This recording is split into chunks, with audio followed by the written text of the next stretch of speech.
আমেৰিকাৰ বাসিন্দা হোৱাৰ সপোন আছে নেকি আপোনাৰ? সহজে দি থকলে পৰিণত হ'ব আপোনাৰ সপোন। আমেৰিকাই বিক্ৰী কৰিব নাগৰিকত্ব। ভাৰতীয়ৰ বাবে সহজ হৈ পৰিব আমেৰিকা যাত্ৰা।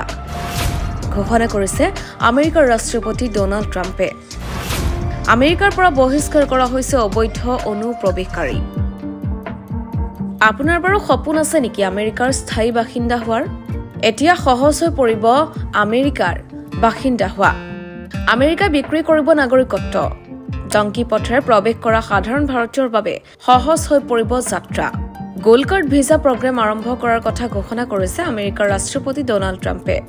EB-5 ভিছা প্ৰগ্ৰেমৰ বিকল্প যিয়ে ধনী বিদেশীসকলক আমেৰিকালৈ প্ৰব্ৰজন কৰাৰ সহজ উপায় প্ৰদান কৰে।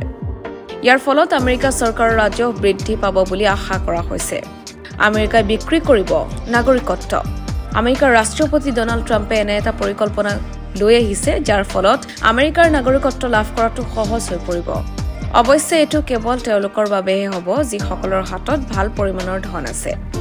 প্ৰকৃততে ট্ৰাম্পে এখন গোল্ড কাৰ্ডৰ প্ৰৱৰ্তন কৰিব যাৰ জৰিয়তে $50 লাখ প্ৰায় 44 কোটিৰ বিনিময়ত লাভ কৰিব পাৰিব আমেৰিকাৰ নাগৰিকত্ব। 2 সপ্তাহৰ পিছত মুকলি কৰা হ'ব এই গোল্ড কাৰ্ড। ই হ'ব B-5 ভিছা প্ৰগ্ৰেমৰ বিকল্প। EB-5 ভিছাৰ জৰিয়তে বিদেশীসকলে আইনগতভাৱে আমেৰিকাত থাকিব পাৰে, বিনিয়োগ কৰিব পাৰে আৰু কাম কৰিব পাৰে। সাধাৰণতে আমেৰিকাৰ স্থায়ী নাগৰিকত্ব লাভ কৰিবলৈ হ'লে গ্ৰীণ কাৰ্ড লাভ কৰিব লাগে, যিখন পাবলৈ হ'লে বহু বছৰ ধৰি কঠোৰ পৰিশ্ৰম কৰিব লাগে। কিন্তু গোল্ড কাৰ্ডৰ সহায়ত আমেৰিকাৰ নাগৰিকত্ব লাভ কৰাটো অতি সহজ হ'ব। বৰ্তমান সময়ত আমেৰিকাৰ পৰা অবৈধ অনুপ্ৰৱেশকাৰী বহিষ্কাৰ কৰা হৈছে। আমেৰিকাৰ জনসংখ্যাৰ প্ৰায় 15% অনুপ্ৰৱেশকাৰী। এই তালিকাৰ শীৰ্ষত আছে ভাৰত, মেক্সিকো আৰু চীন।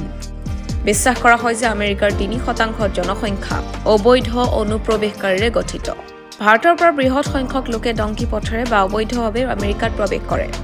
এইসকলক অবৈধ অনুপ্ৰৱেশকাৰী বুলি কোৱা হয়, যাক আমেৰিকাই ঘূৰাই পঠিয়াইছে ভাৰতলৈ।